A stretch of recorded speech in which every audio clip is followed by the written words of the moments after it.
Intro. After the war ended, we had some cons but also some pros. Some of the cons were that there were about 600,000 dead after the war. Some of the pros though, were how there was billions of dollars we had plus the 13th Amendment we achieved. Add more. BP 1. During the Reconstructive era, we started off with the 13th Amendment. There was a loophole in this plan though, named the Black Codes. These were codes laws implemented to make the African Americans' life harder than it was. Some examples of these codes were curfew, ADD, ADD, ADD. The 14th Amendment put a stop to this loophole saying, if you are born on American soil, you are American. The 14th Amendment also follows up with the 15th Amendment, which is no matter what race you are, you can vote. Only males. Another way America tried getting rid of racism was the Freedmen's Bureau. The Freedmen's Bureau gave Education Homes Medical Service, EC, to African Americans. A clan that tried to stop African Americans from obtaining freedom is the Ku Klux Klan. The KKK used methods like terror or even physical abuse to scare the African Americans. BP 2.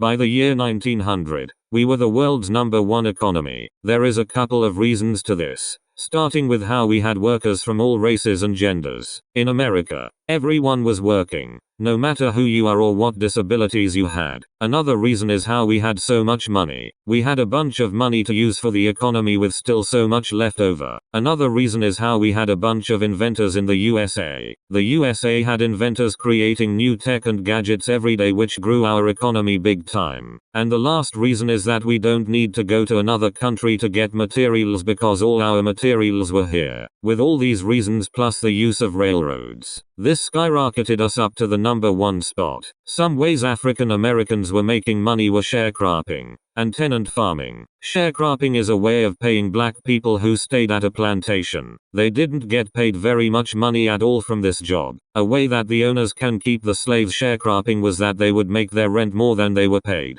making it almost impossible to make it out of this business. If the slaves didn't pay their rent on time, they would be jailed, then have to do slave work for free anyways. Another way a slave could make money was tenant farming. In this job, they would be rented a land to try to make money on their own. The rule is, if you can't pay rent, you would be kicked out of the land. This was a better option than sharecropping because there was a better chance you could not be broke and a slave your whole life. BP 3.